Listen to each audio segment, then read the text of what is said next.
안녕하세요.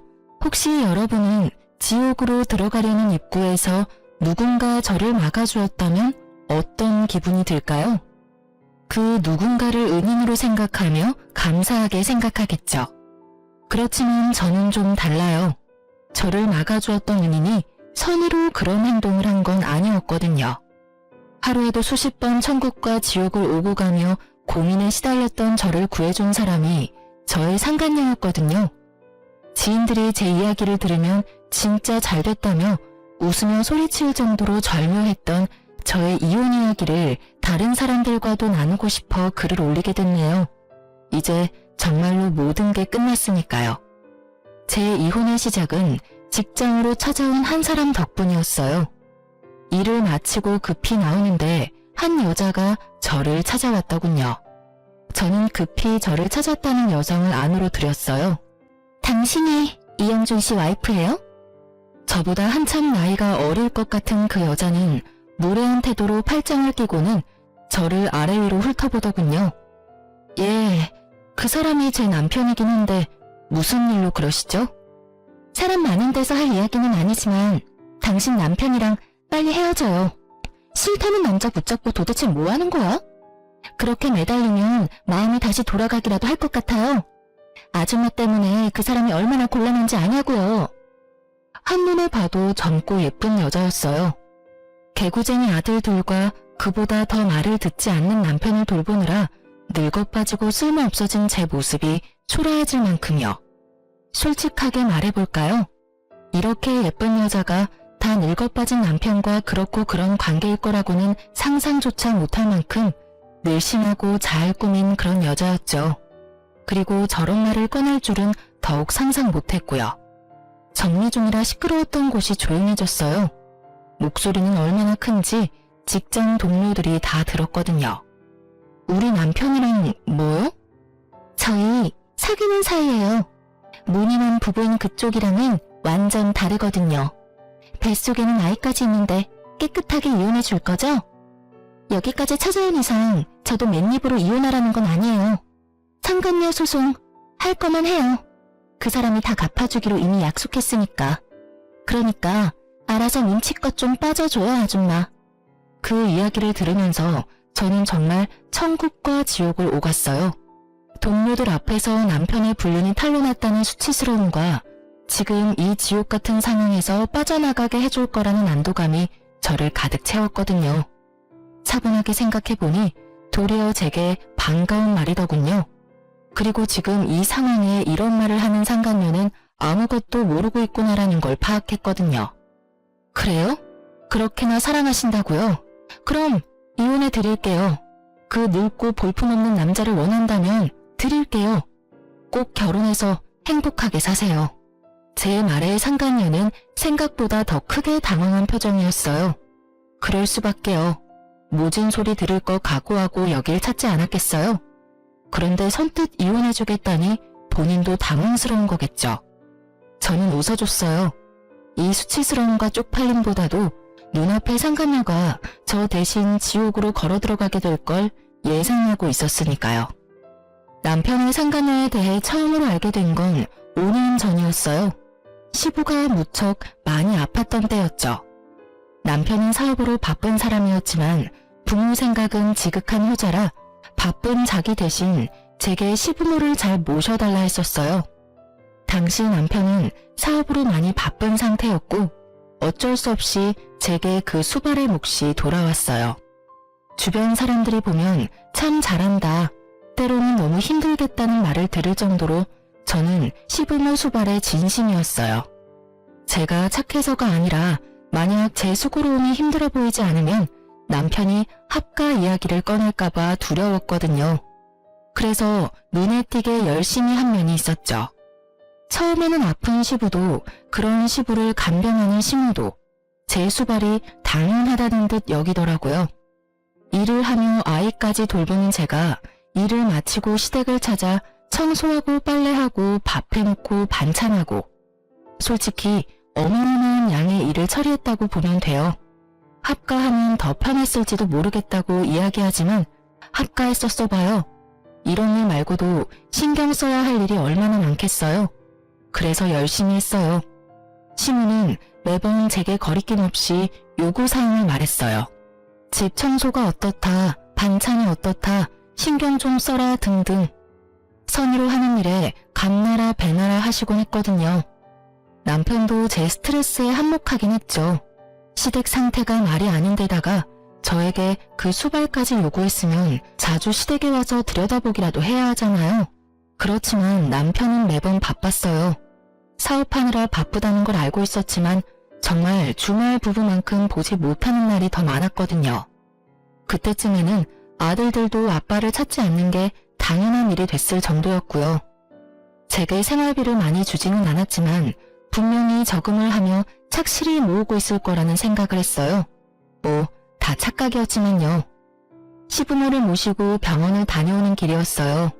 시부 상태가 나쁘다는 말에 급히 눈치 보며 연차까지 쓰고 나와 두 분을 모시고 갔다 오던 길이었거든요. 두 분 심기는 많이 불편했어요. 이거 봐라. 네가 같이 살고 있었으면 이런 일도 없었지 않니? 갑자기 아버지 쓰러지고 내가 할 수 있는 일이 없었어. 너희 진짜 합가할 생각 없는 거니? 네가 적극적으로 이야기하면 네 남편이 싫다고 할 리가 없지 않니? 어머님, 아들들 이사하면 학교도 다 옮겨야 하고 애들 친구들하고도 다 헤어져야 하잖아요. 예민한 나이인데 좀 이해해 주세요. 그리고 제 직장도 시댁에서는 너무 멀어서. 그러니 하는 말 아니냐? 직장을 우리 집 근처로 옮기던지. 그리고 손주들이야 뭐가 그리 중요해? 어른들부터 잘 챙겨야 아랫사람들이 잘 되는 거야. 그간의 제 노고 따위는 가뿐히 씹어드시는 시모 말에 기분이 상한 건 저도 마찬가지였죠. 제 시간, 노동력, 정신노동까지 써야 하는 일인데 합가라니 말도 안 되는 일이었죠. 그래서 간곡하게 안 된다며 운전에만 집중하고 있었어요. 그러다 길을 잘못 들게 됐어요. 시모 말 때문에 화가 나서 빠져야 하는 길에 빠지지 못하고 직진하게 됐거든요. 또 한참 둘러가야 된다는 생각에 한숨을 쉬는데 옆 차선에 어디서 많이 보던 차가 한 대 있더군요. 남편 차였어요. 반가운 마음과 화가 나는 마음이 동시에 들었죠. 남편 때문에 다 이런 일이 일어난 게 아니냐 싶은 마음이 깊은 곳 한켠에 존재하고 있었거든요. 남편에게 급히 전화를 걸었어요. 어디야? 나? 지금 지방 내려와 있어. 오늘 좀 바빠서 일찍 못 들어가. 그렇게 말하고 끊더라고요. 제 눈앞에 뻔히 남편 차가 있는데 말이죠. 그 차에 다른 사람이 타고 다닐 일도 없었어요. 워낙 애지중지하던 차다 보니 다른 사람에게 맡기는 걸 본 적이 없었거든요. 저는 뒤에 시부모님이 있다는 걸 알면서도 남편의 차를 뒤쫓았어요. 왠지 모를 싸한 기분이 들었거든요. 그렇게 차가 도착한 곳은 모텔촌이었어요. 그리고 그곳에서 나오는 건 남편과 웬 여자였죠. 얘, 집에는 안 가고 여기는 왜 와? 시모 말도 무시하고 저는 차에서 튀어나가며 남편을 불렀어요. 여보. 제 말에 남편이 깜짝 놀란 듯 뒤돌아보더군요. 제 얼굴을 발견하고는 팔짱 끼고 있던 여자 손까지 놔버리고요. 여자는 놀랐는지 후다닥 도망가 버렸어요. 여보, 당신이 여길 어떻게... 내가 할 말이지. 당신이 왜 여기에 있어? 그것도 새파랗게 젊은 여자랑. 여태껏 바쁘다더니 바람 피고 있었던 거야? 너 지금 바람 피면서 나한테 시부모님 수발 들도록 만들었어? 여보, 그게 아니라 저 여자랑은 그냥 잠깐 쉬려고 온 거야. 떳떳하면 도망은 왜 가? 그리고 쉬려면 혼자 쉬지. 왜 당신이 그 여자랑 같이 들어가서 쉬어? 그것도 모텔에서. 당신이 어떻게 나한테 그래? 애들이며 시부모님이며 다 나한테 맡겨두고 다른 년이랑 바람이나? 네가 사람이니? 사람이야. 이딴 짓 해놓고 나한테 합가하자고. 왜? 나 시댁에 처박아두고 다른 년이랑 더 편하게 붙어 먹으려고? 둘이 큰 소리를 내고 있으니 시모가 나왔더군요. 이게 다 무슨 일이냐? 어머니가 여기 왜... 아버님 갑자기 상태 안 좋아져서 내가 두 분 모시고 병원 다녀오던 길이야. 연차까지 쓰고 병원 갔다 오는 길에 당신 차 보여서 따라온 거야. 그런데 나한테 지금 당신이 무슨 짓을 했는지 알기나 해? 미안해 여보. 정말 딱 한 번 만난 사이야. 당신이 생각하는 그런 일 없었어. 거짓말하지 마. 한 번 만난 여자 아니잖아. 당신이 원하면 이혼해줄게. 나랑 이혼하고 그 여자랑 살면 되지. 무슨 헛소리야?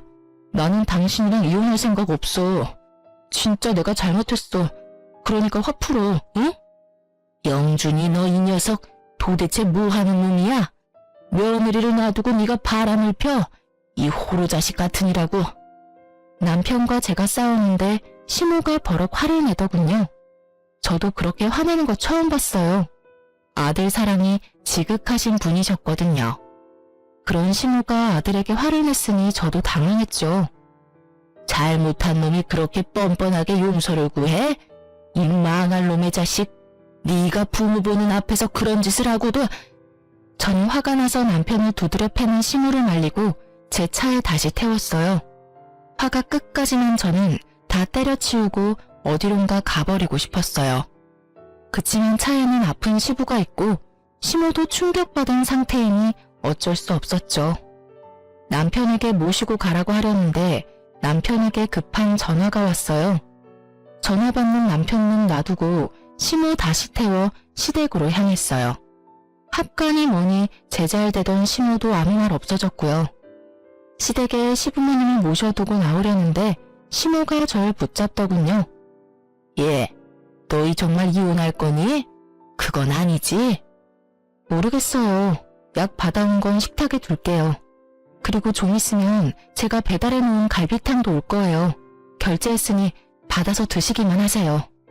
예, 이런 말 하기 그렇지만 한 번만 용서해 주거라. 내가 너에게 사과하마. 내 아들이라서가 아니라 한 번은 용서할 수 있지 않니? 대신이라고 하기엔 좀 그렇지만 내가 해줄 수 있는 게 있을 거야. 너희 시아버지가 가지고 있는 집이 있지? 그거 너한테 주마. 아들이 둘이나 있고 여태껏 가정 잘 꾸려왔으니 이혼은 하지 말거라. 그렇게까지 하지 않으셔도 돼요. 그 사람 마음이 떠난 거면 제가 뭘 해도 원상복구는 안 될 거예요. 내가 아들 녀석 호되게 혼내주마. 그러니까 한 번만 용서해줘라. 그 녀석도 잘 알 거야. 그 여자랑 깊은 관계였으면 그 자리에서 더 당당하게 굴었겠지. 그런 것도 아니지 않니? 필시 그냥 잠깐 정신이 나갔던 걸 거야. 내가 크게 혼낼 테니 네가 한 번만 눈 딱 감아줘. 저는 아무 말 않고 시댁을 나왔고 그날 저녁 집에 돌아온 남편과 밖에서 크게 싸웠어요. 애들 앞에서 싸우는 꼴 보여주기 싫어서 남편 차 안에서 이야기했거든요. 그래서 어떻게 할 건데? 어떻게 하고 말 것도 없어. 나 진짜로 그냥 가볍게 만났고 진지한 사이도 아니었어. 가볍게 만나서 모텔이야? 그렇게 넘어가려고 하지 마. 나는 당신이 그런 짓 한 거 절대로 용서 못해. 지금 내 상황이 얼마나 힘든지 알고 있으면서 그딴 짓을 해?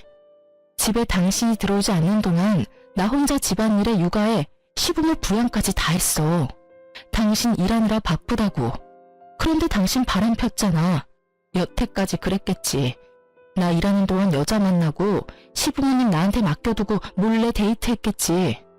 난 절대로 그냥은 못 넘어가. 미안하다고 했잖아. 제발 한 번만 용서해줘. 나도 당신이 얼마나 힘든지 알아. 이제부터는 나도 도울게. 그럼 됐지? 이번에도 나한테 시부모님 맡겨두고 너는 혼자 싱글라이프 즐기게? 그럴 리 없잖아. 진짜로 미안하다고 생각해. 그니까 이번만 좀 봐줘. 우리 애들 위해서라도. 곧 중학교, 초등학교 들어갈 애들 걱정도 안 돼? 돈 많이 들 때잖아. 한 번만 용서해줘. 나 진짜로 2번 다시 바람 안 피울게. 그 말을 믿는 건 아니었지만 애들 말은 맞았어요. 사춘기 청소년, 예민한 아이들이었고 아이들의 미래를 위해서도 아빠가 없는 건 아니라고 생각했거든요. 아이가 걸려있는 일에는 언제나 제가 약자가 될 수밖에 없는 현실이 싫었지만 어쩔 수 없이 이번 일은 없던 일로 하기로 결정했어요. 그 부분에 대해 각서까지 썼죠. 그 각서가 종이 쪼가리일 뿐이라는 것은 알았지만 그것도 없으면 정말 아무것도 해결이 안 된 것 같은 기분이었거든요. 나중에 시모에게 다시 결혼 생활을 이어가겠다고 말했는데 시부와 시모는 저를 데리고 가 시부가 가진 집 명의를 변경해줬어요. 그러고는 남편에게는 아무 말 하지 말라고 하시더군요. 몰래 가지고 있다가 힘들 때 써먹을 수도 있을 거고 혹시라도 시부모님 돌아가시고 나면 도움이 될 거라고 말이죠. 그렇게 제게는 남편 모르는 시부 명의의 집이 생겼고 남편은 그 뒤로 조용히 지내서 모든 게 제자리를 찾아가는 기분이었어요. 솔직히 시부 명의 집이 생겼다고 해서 제게 큰 변화가 있는 건 아니었어요.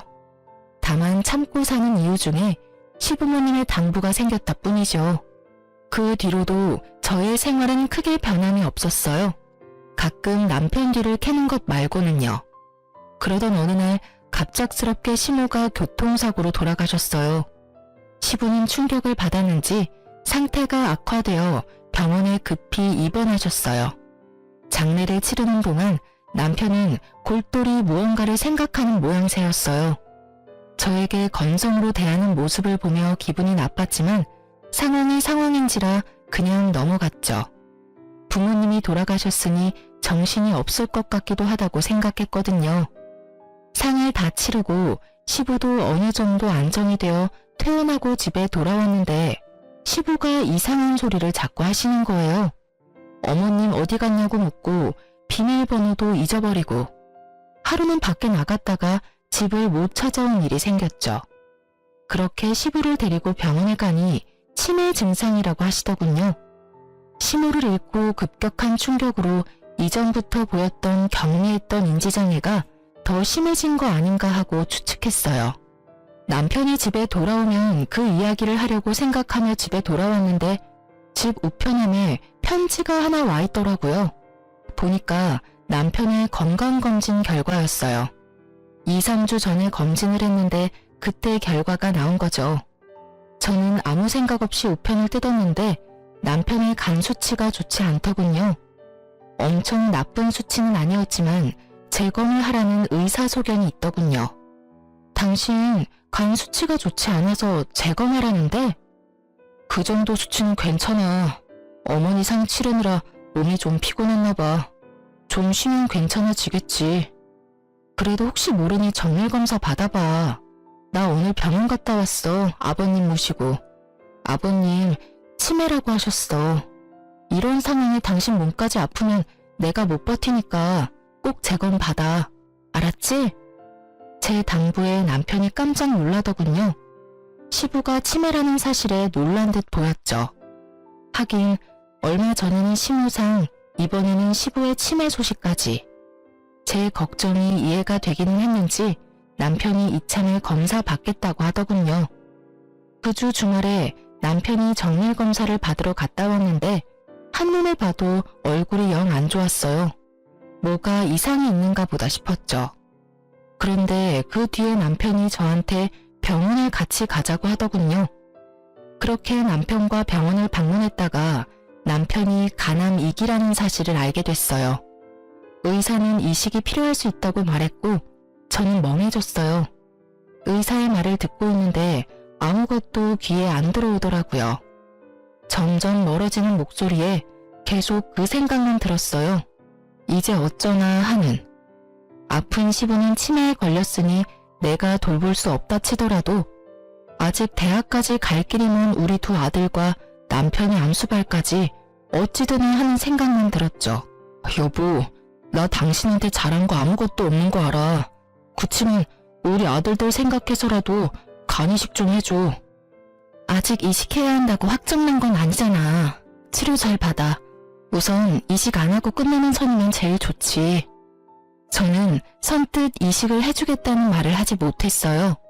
제 몸이 축나면 어린 아이들은 어쩌나 하는 마음이 먼저 앞섰던 것이 사실이에요. 그리고 무엇보다도 이 남자는 저를 배신한 적이 있으니까요. 아마 남편의 외도를 몰랐다면 저는 기꺼이 제 간도 내어줬을 거예요. 그렇지만 이미 한 번의 외도를 겪었으니 고민이 되는 거였죠.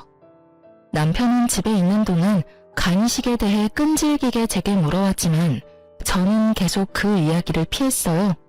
그리고 남편은 치료를 위해 병원으로 들어가게 됐고, 남은 저는 남편이 항암 치료받고 돌아올 집을 청소하기 시작했죠. 아무 환자에게 더러운 환경을 제공할 수는 없으니 깨끗하게 집안을 치웠어요. 남편이 쌓아둔 물건들을 청소하는 중에 너무나 충격적인 걸 발견하고는 그 자리에서 주저앉았어요. 이혼 신고서였어요. 그것도 작성이 되어 있는 신고서였죠. 제가 써야 할 부분만 남겨두고 나머지는 빼곡히 채워진 서류를 보며 저는 이를 악물었어요. 아마 이 서류가 자신의 암 진단 소식을 듣고 쓰여지지는 않았을 거예요. 분명히 암 진단 되기 전에 쓴 거겠죠. 그러니 지금 저한테 간이식 나팔을 불며 해달라고 난리인 거고요. 저는 자리에 앉아 그 분노를 고스란히 곱씹고 있었어요. 정말 욕이 한 바가지 나올 것 같았죠. 제가 뭐 때문에 이 집을 이렇게 청소하고 있는데 내 뒤통수를 치려고 준비를 하고 있었다니.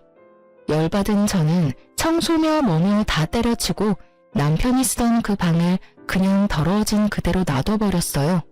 그리고 이혼 서류 사진을 찍고 그걸 챙겼어요. 남편님이 원하는 게 뭔지 정확히 알아야 하니까요. 그 다음날 일을 하러 가서도 그 이혼 서류 생각만 했어요. 남편님이 왜 나와 이혼을 하려고 하는 것일까? 그 생각이 들었죠. 그리고 그 생각의 끝에는 여자가 있었어요. 남편은 외도를 한 적이 있었잖아요. 그때는 그냥 노는 사이라면 헤어졌지만 여태껏 만나고 있었을 수도 있죠. 그러면 좀 더 깊은 사이가 됐을 수도 있고요. 그렇게 하루 종일을 그런 생각과 씨름하며 스트레스 받던 제게 그 여자가 찾아온 건 퇴근하기 직전이었어요. 그리고 그 여자가 제게 남편과 헤어져 달라고 하더군요. 그 이야기를 들으면서 그 여자는 저를 화나게 할 작정이었던 것 같아요. 제가 화를 내면 낼수록 이혼이 더 가까워질 거라고 생각한 듯 하고요. 그렇지만 그 여자는 아무것도 모르고 있는 것 같더라고요. 하긴 남편놈이 그 이야기를 상간녀에게 할 리가 있겠어요? 아프다는 이야기하면 떨어져 나갈 게 분명할 텐데 게다가 수발들라는 걸 상간녀에게 말할 수나 있겠어요? 그러니 조강지처에게 이혼 서류 낼 시간을 미루면서까지 간이식을 원하는 거겠죠. 이 좋은 기회를 제가 놓칠 필요는 없었죠. 나를 호구로 보는 남편 새끼랑 그런 남편 새끼랑 붙어먹은 상간녀 둘에게 모두 제가 지니고 있는 짐덩이를 넘겨버리면 그만이니까요. 정말이죠? 진짜 그 사람이랑 헤어질 거죠? 그럼요. 헤어져 줄게요. 저도 이미 마음 뜬 사람 붙잡고 싶은 생각 없어요. 그런데 당신 여기 온 거 남편이 모르죠? 알면 분명히 말렸을 테니까요. 지금 당장 저랑 이혼하면 손해보는 건 남편 놈이잖아요. 그러니 지금 상간녀의 저 행동은 남편 상황을 모르고 혼자 벌인 일인 거죠. 상간녀가 이렇게 일을 벌려준 덕분에 저는 지옥의 입구에서 빠져나올 수 있게 됐잖아요. 상간녀도 흠칫하더군요. 그러면 내일 이 근처에 있는 대학병원 앞에서 만나요. 제가 남편도 데리고 나올게요. 어? 그 사람 이번에 출장이라서 며칠 못 본다고 했는데? 제가 데려올 수 있으니까 당신은 아무 말 하지 말고 대학병원 앞으로 오기만 해요. 내가 다 알아서 할 거니까. 이혼 서류도 작성해서 갈 테니까 걱정 말고 와요. 제 말에 상간녀가 의심의 눈빛을 보내더군요. 왜 이렇게 협조적인지 궁금했겠죠. 그래서 제가 말했어요. 그 사람 저번에도 바람 피웠어요. 두 번째 바람 피면 끝이라고 말했으니 끝인 거예요. 저도 미련 없고 재산 분할만 잘 끝나면 더 이상 볼 필요 없는 사람이거든요. 제 말에 그제야 의심을 거둔 상간녀가 약속 잊지 말라며 나가더군요. 직장 사람들 중 퇴근하지 못하고 남아있던 몇 명의 사람들이 제게 다가와 괜찮냐며 묻더라고요. 정말 이 순간에는 너무 부끄러웠어요. 상간녀가 회사로 찾아올 정도니.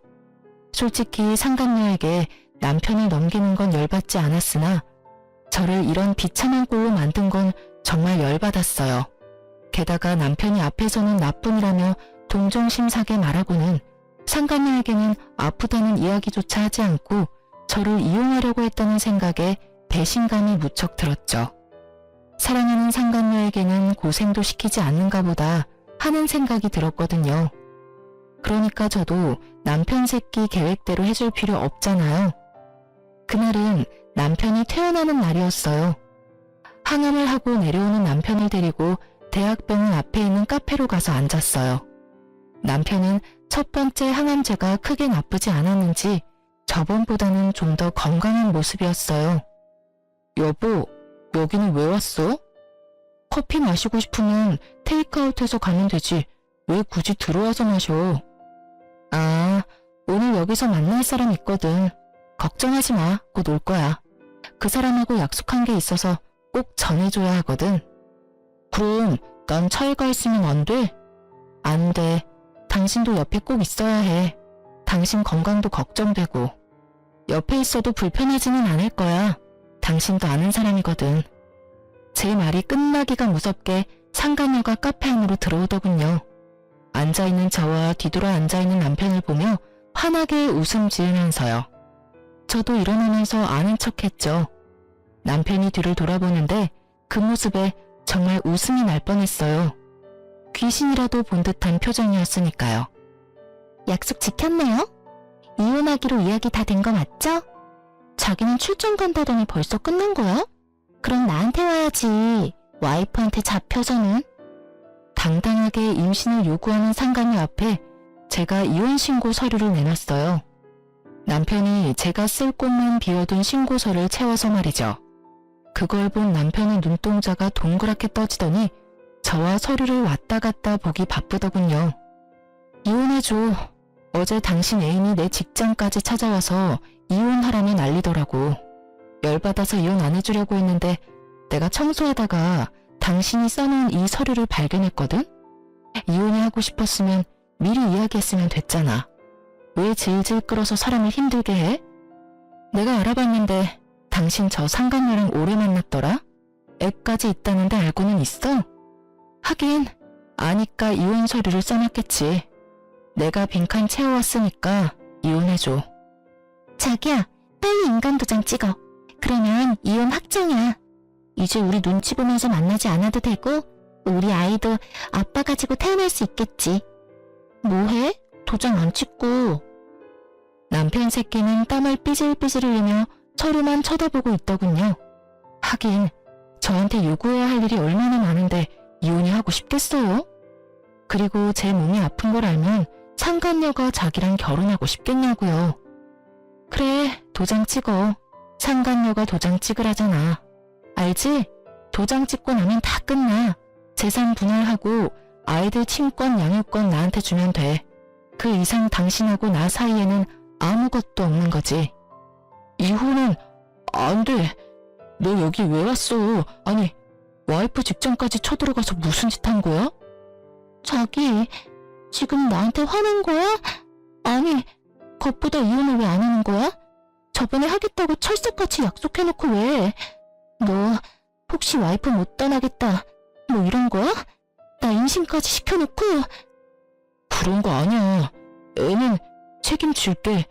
그치만 이혼은 지금 하면 안 된다고. 당신 이해를 좀 해. 내 상황이 지금... 여튼 안 돼. 이혼은 절대 안 돼. 이혼은 절대 안 된다는 말에 상간녀가 남편 새끼 뺨을 철썩 때리더군요. 어휴, 어찌나 통쾌하던지. 와이프 버리고 사랑할 정도였던 여자 손에 맞으니 기분이 남달랐겠죠. 상간녀는 기분이 나쁜지 남편 놈에게 따지더라고요. 왜 안 된다는 건데? 속 시원하게 말 좀 해봐. 나 배신하는 거면 나도 자기랑 나랑 불륜한 거 다 까발릴 거야, 자기 회사에. 그 말에 남편이 입을 꾹 닫고 있자 상간녀가 열받아서 저를 보며 뭐라고 하더군요. 자기, 혹시 와이프한테 약점 잡혔어? 뭐 잘못한 거 있어? 아줌마가 말해봐요. 도대체 뭔 짓을 했길래 이 남자가 이혼을 안 하겠다는 거예요? 분명히 며칠 전까지 저한테 꼭 이혼하겠다고 한 사람이거든요? 그러게요. 이 이혼 서류 먼저 쓴 사람이 남편이거든요? 저는 빈자리 메운 거밖에 없었어요. 그런데 이혼을 왜 안 해줄까? 최근에 바뀐 건 그것밖에 없네요. 우리 대학병원 앞에서 만난 이유도 그것 때문이에요. 사랑하는 상간녀 상처받을까봐 간암 2기인 것도 말 안 했나 보네? 남의 입으로 듣기 싫었을 텐데. 미안해요. 시간 좀 더 있었으면 남편이 당신한테 말해줬을 거예요. 안지 얼마 안 돼서 저한테 간 이식해달라고 끈질기게 요구하고 있었거든요. 전 남편이 예전에 바람핀 것 때문에 간 주겠다고 약속도 못하고 있었는데 잘 됐죠. 이렇게 간 줄 수 있는 건강한 상간녀가 있으니까요. 아, 그런데 애가 뱃속에 있으니까 애는 낳고 줘야겠네요? 뭐 그건 두 사람이서 알아서 하세요. 어차피 내 간만 아니면 되니까요. 이혼하면 간 줄 필요도 없죠. 하긴 이혼하지 않아도 줄 생각은 없어졌지만 제 말에 남편님이 식은땀을 줄줄 흘리며 입을 답싹거리더군요. 그리고 상간녀는 너무 놀랐는지 아무 말도 안 하고요. 왜요? 남편 달라면서요. 줄 테니까 알아서 잘 가져가요. 이혼 서류도 썼으니 도장만 찍으면 이혼하는 거예요. 약속대로 해주겠다는데 왜 그렇게 얼굴이 질렸어요? 제 말에 상간녀가 갑자기 아주 얌전해지더군요. 이번에는 남편이 상간녀 모습을 보더니 쌍심지를 켜더라고요. 내가 이혼하면 간 이식 못 받아. 그리고 당신 힘들게 할 수도 있어. 그래도 당신 나 사랑하니까 간 줄 수 있지? 뱃속의 애를 생각해. 내가 살아야 애도 멀쩡한 가정에서 살 거 아니야? 그건 생각 좀 해봐야지. 자기는 내가 애까지 임신했는데 이식까지 해야겠어?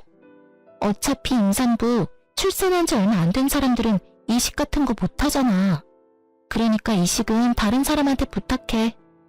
야, 지금 일 다 망쳐놓은 게 누군데? 네가 혼자 이런 헛짓거리만 안 했어도 내가 와이프한테 간 받고 나서 이혼하면 됐잖아. 그리고 또 뭐야? 나 사랑한다며. 간 하나 못 주면서 사랑? 그 이야기를 듣는데 정말 열이 또 받더라고요. 마음을 최대한 차분히 하려고 했는데 제가 생각했던 대로 남편이 생각하고 있었으니 정말 배신감에 치가 떨리더군요. 정말로 간을 받고 이혼하려고 생각했다니 상간녀가 제 은인으로 보일 수밖에 없었죠. 그러는 자기야말로 내가 간으로 보여? 왜 내가 자기한테 간을 줘야 하는데? 막말로 우리는 남이잖아. 그리고 그런 일이 있으면 제일 먼저 나한테 상의를 했었어야지.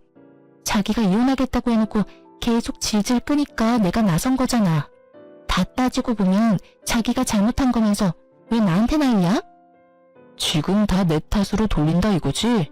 야, 지금 네가 누구 덕에 그만큼 누리고 사는데, 그리고 사랑한다며 너 그만큼도 안 되는 여자였냐?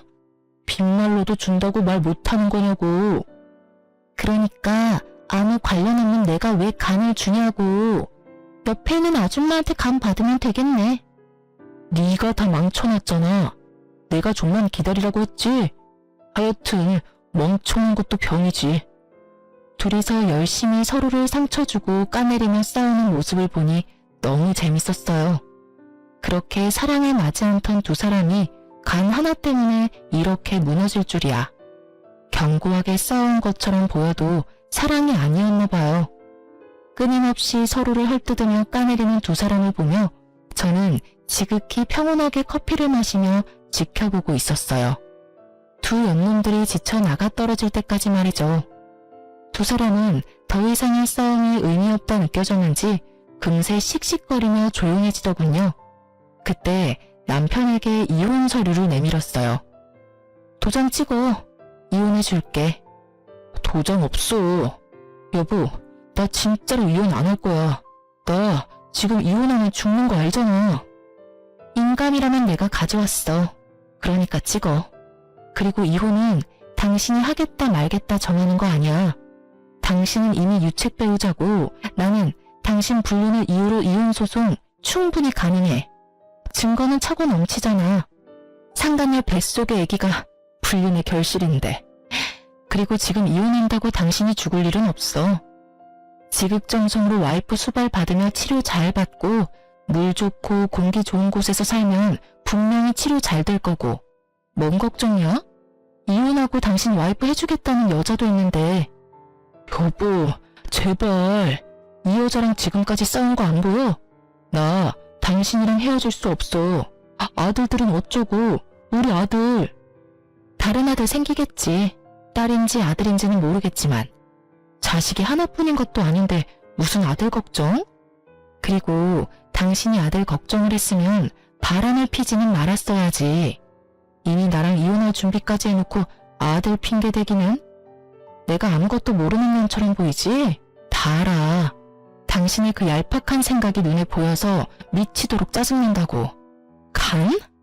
염치도 양심도 없는 놈아. 그걸 왜 나한테 이야기해?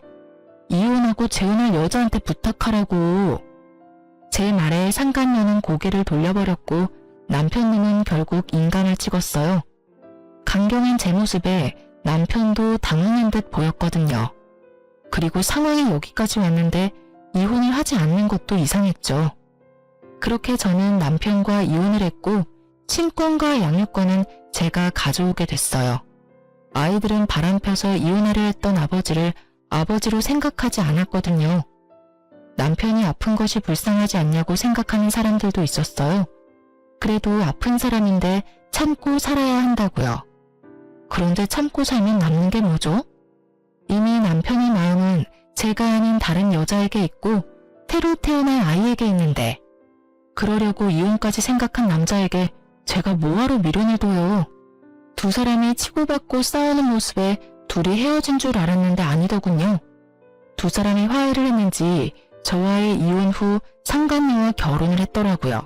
그때도 콧방귀만 꼈어요. 끼리끼리 똑같은 것들끼리 만나서 얼마나 잘 살겠나 싶었죠. 서로를 상처주는 말은 결국 가슴에 고스란히 남아있거든요.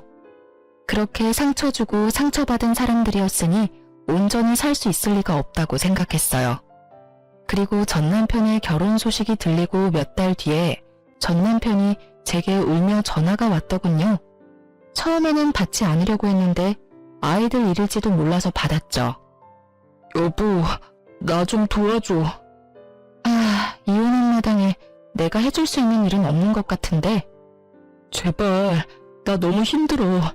지금 입원해 있는데 보호자가 없으니 일 처리가 제대로 되지가 않아. 보호자가 왜 없어? 당신 마누라 있잖아. 마누라 찾아야지 왜 어머니 나를 찾아?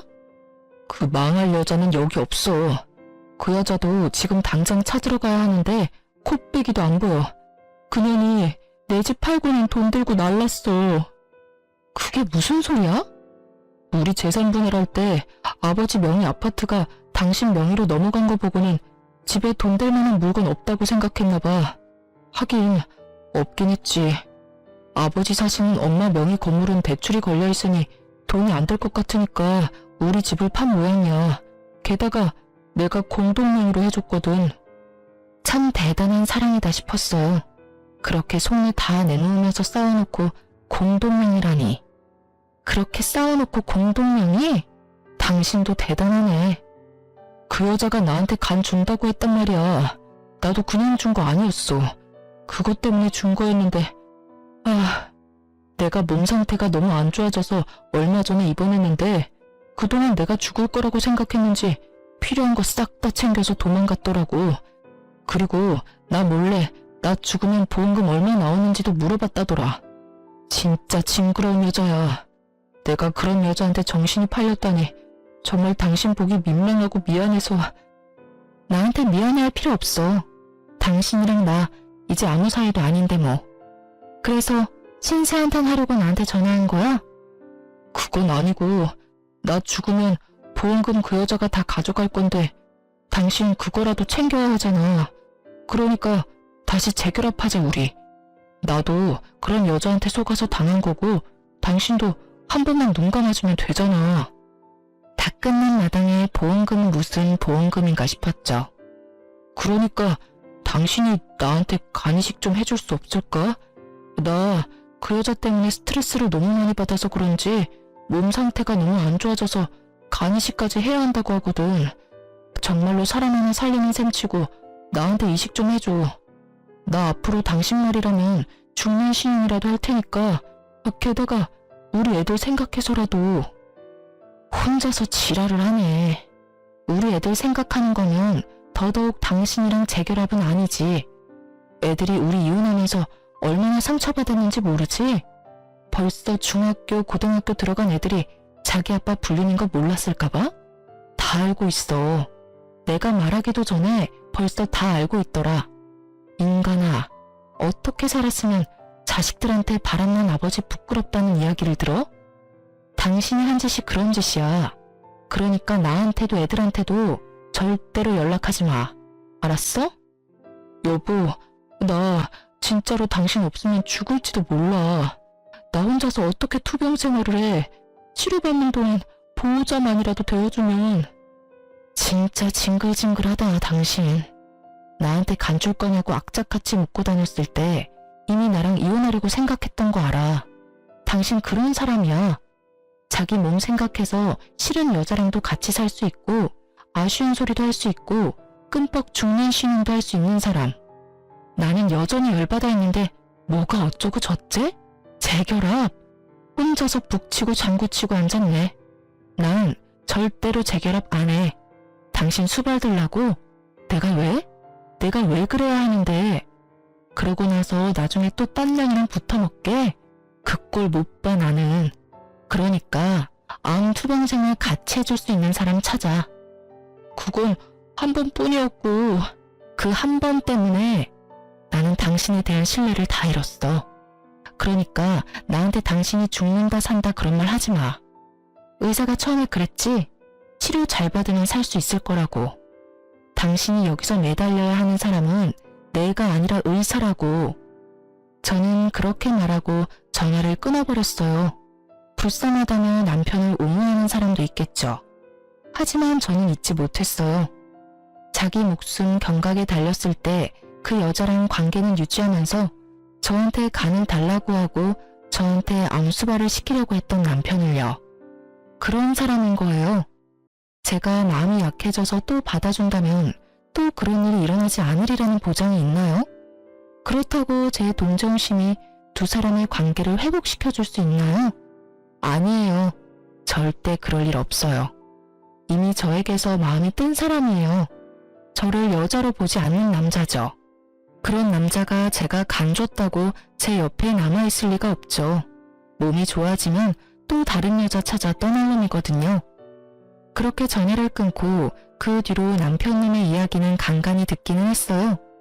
몸이 안 좋아서 하던 일 다 그만두고 백수로 지내면서 조용히 살고 있다고 하더군요. 예후가 나쁘지는 않았지만 그리 좋지도 않아서 계속 현상 유지만 하고 있는 모양이었죠. 도망간 상간녀는 제게 줘야 할 위자료를 토해내고는 도망다니다 결국 남편님에게 잡혔다고 하더군요. 정확하게 말하면 남편이 고용한 사람들에게요. 남편이 상간녀를 애가타게 쫓아다닌 이유는 자기 보험금 때문이었대요. 웃기죠? 상간녀는 눈앞에 돈 때문에 집 팔고 도망가면서 일부러 이혼은 해주지 않았대요. 죽으면 보험금이나 재산이 자기한테 넘어올 거라고 생각했나 보더라고요. 또 그걸 두고 볼 수 없던 남편이 악착같이 상간녀를 쫓아다녔으니 결국 두 사람의 재혼은 이혼으로 끝을 맺었어요. 그럴 거 뭐하러 그렇게 둘이 붙어먹으면서 사랑 노름이나 했는지. 지금 생각해보면 저와 이혼하려고 결심한 주제에 자기 몸 생각해서 몇 년 더 데리고 있으려고 했던 전 남편의 그 오만함에 웃음이 다 나와요. 그리고 이 기회를 빌어 상간녀에게 아주 고마운 마음을 전하고 싶네요. 지옥문까지 걸어갈 뻔했던 거 구해줘서 고맙다고요. 그리고 나 대신 지옥길 걸어가줘서 고맙다는 말도요. 그때 기억 떠올려서 쓰다 보니 길어졌네요. 한 번 배신한 사람에게 두 번은 너무 쉬운 일이에요. 그러니까 배신당했다면 뒤돌아보지 마세요. 저처럼 지옥문 앞까지 갔다 돌아올 수도 있거든요. 제 사연 들어주셔서 감사합니다.